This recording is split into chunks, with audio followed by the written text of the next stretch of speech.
मेहरारू आखिर में अपन दिल के बात अपना मर्द से कह दिलस। कहलस का, नैहर के दुलरुई हाय, नैहर के दुलरुई हाय,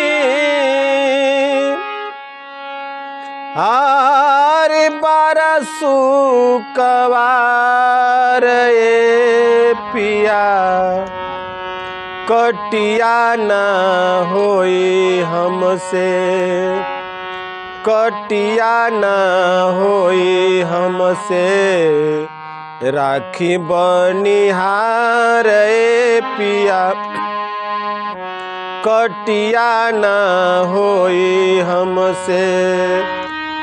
नैहर के दुलारुई हई, बारसु कवार पिया, कटिया न होई हमसे, कटिया न होई हमसे, राखी बनिहार पिया, कटिया न होई हमसे।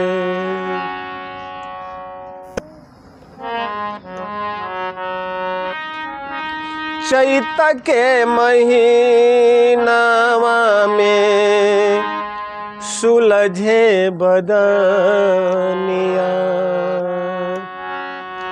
चैत के महीनावा में सुलझे बदनिया,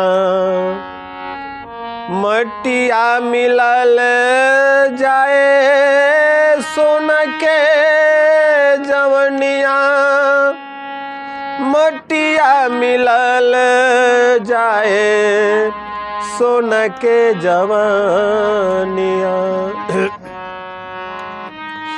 दीन दीन उतारिला, दीन दीन उतारिला, चेहरा हमारे पिया, कटिया न होई हमसे, कटिया न होई हमसे, राखी बनिहार पिया, कटिया न होई हमसे।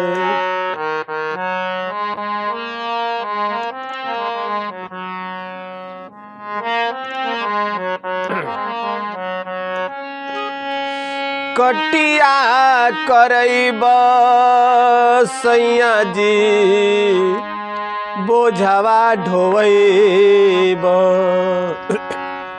और अतिया कहते कि राजा जी, एक तो दिन में हम कटनी करतनी, बोझा ढोवतनी, रुका ना। कटिया करैब सैया, बोझवा ढोवैब। रतिया के सेजिया पर पाँव दबैब।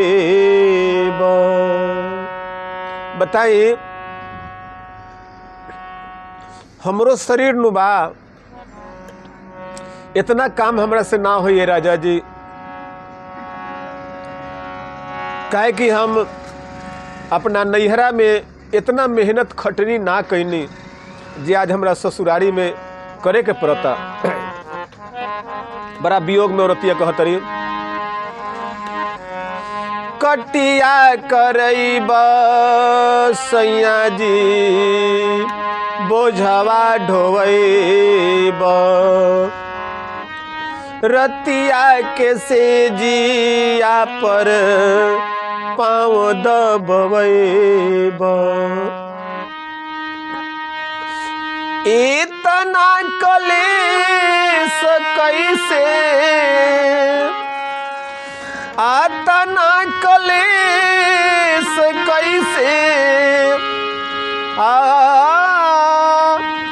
सही तहर नार ए पिया